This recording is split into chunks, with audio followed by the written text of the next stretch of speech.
இச்செய்தியை வழங்குபவர் Aalayam associates private limited property developers. Aalayam associates private limited, number 52, third floor, 3B, Ram Darbar, sterling road, Nungambakkam, Chennai 6,34,000. அதே காந்தி விமர்சனம் பண்ணா திருமாவளவன் கூட தான் காங்கிரஸ் கைவச்சு, அதே மேடையிலே அவங்களும் இருந்தாங்க. அது மேடையில தான் பேசுறாங்க. அவங்க எந்த கடவுள் சொன்னாங்க, இல்ல அவங்க சோனியா காந்தியை பத்தி பேசினாதான் கவலைப்படுவாங்க. மகாத்மா காந்தியை பற்றி பேசினா அவங்க கவலையே பட மாட்டாங்க. மகாத்மா காந்தியை நீங்கள் என்ன வேணாலும் பேசலாம். ராகுல் காந்தி ஒரு வேளை பேசினா குதின்னு குதிப்பாங்க. ஏன்னா இன்றைக்கி காந்தி உயிரோடு இல்லை. அதனால் காந்தி சொன்ன காங்கிரஸ் இல்லவே இல்லை. இப்போ சோனியா காந்தி காங்கிரஸ் தான் இருக்குது. இன்னொன்று எந்த காங்கிரஸுக்கு இன்றைக்கி திருமாவளவனே அந்த காங்கிரஸ் கூட வச்சுருக்காருல. இலங்கையில் தமிழர்களை கொன்னது யார்? அவர்கள் இன்றைக்கி இவ்வளோ பேசுகிறாங்க. யாராலும் இலங்கைக்கு போய் பார்த்தாங்களா? அதெல்லாம் இவ்வளோ சீக்கிரம் மறந்துடுவீங்களா?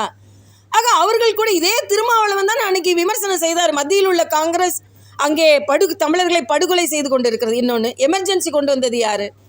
இன்றைக்கி எமர்ஜென்சியை உதாரணமாக முதலமைச்சர் காண்பிக்கிற எமர்ஜென்சி கொண்டு வந்தது யார்? ஆக ஒரு கொள்கை பிடிப்பில்லாத கூட்டணியை வைத்து கொண்டு தான் அவர்கள் நாடகம் ஆடிக்கொண்டு இருக்கிறார்கள் என்று நாங்கள் ஏற்கனவே சொன்னது தான்.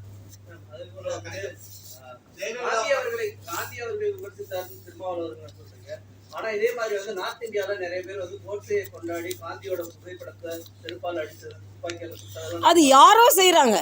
யாரோ செய்யறதுக்கு நம்ம என்ன செய்ய முடியும்? நிச்சயமா பாரதிய ஜனதா கட்சி செய்யாது. ஏனென்றால் மரியாதைக்குரிய பாரத பிரதமர் ஸ்வச் பாரத்தை 10 ஆண்டு காலமாக நடத்தினார். காந்தி ஜெயந்தி அன்னைக்கு தான் அவர் அறிவித்தார்.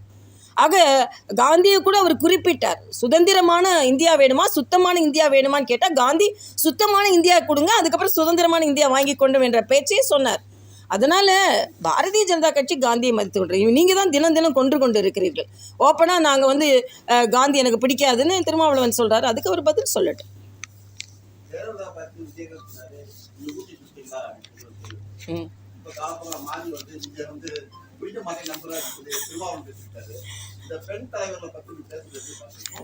பெண் தலைவரோ ஆண் தலைவரோ இப்படி பேசுறது நான் தனி மனித தாக்குதல். இன்னொன்று அண்ணன் திருமாவளவன் சொல்ல, நான் தினம் பாட்டிலை திறக்கிற மாதிரி பேசுகிறாங்க. நான் சொன்னேன், அப்படி உங்களுக்கு ஏன் பாட்டில் ஞாபகம் வருது?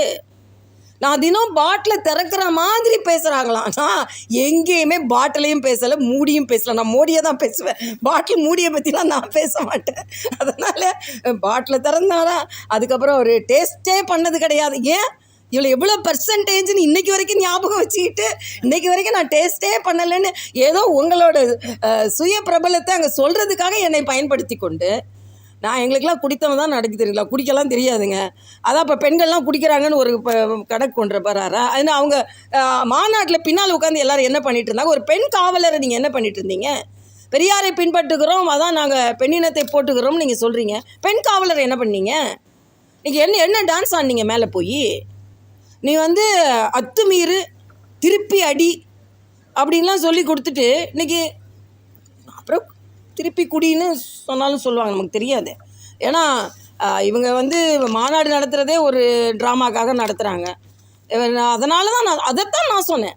நீங்கள் இவ்வளோ நாள் நடத்தாமல் நீங்கள் இந்த காந்திய கொள்கையை மறந்து விட்டு நீங்கள் நான் நடத்துகிறீர்களே என்று சொன்னால், நான் ஒரு கட்சியை பற்றி சொன்னால் நான் தன்னை குடிகாரன்னு சொன்ன மாதிரி அவர் பேசினார்.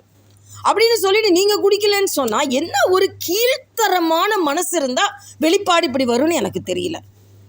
அது நான் நிஜமாகவே திருமாவளவன் அவர்களை அவர் ஒரு நாகரிகமான அரசியல், என்ன தான் கோபமாக வேகமாக பேசினாலும் நாகரிகமான அரசியல்வாதி நான் நினைத்து கொண்டிருந்தேன். அன்றைக்கி மேடையில் அவரோட இமேஜ் சுக்கு நூறாக உடஞ்சி போச்சு. இன்னொரு தலைவரை இப்படி பேச முடியும் அப்படின்றது வக்கிரத்தின் அடையாளம் என்பதை என்னால் சொல்ல முடியும்.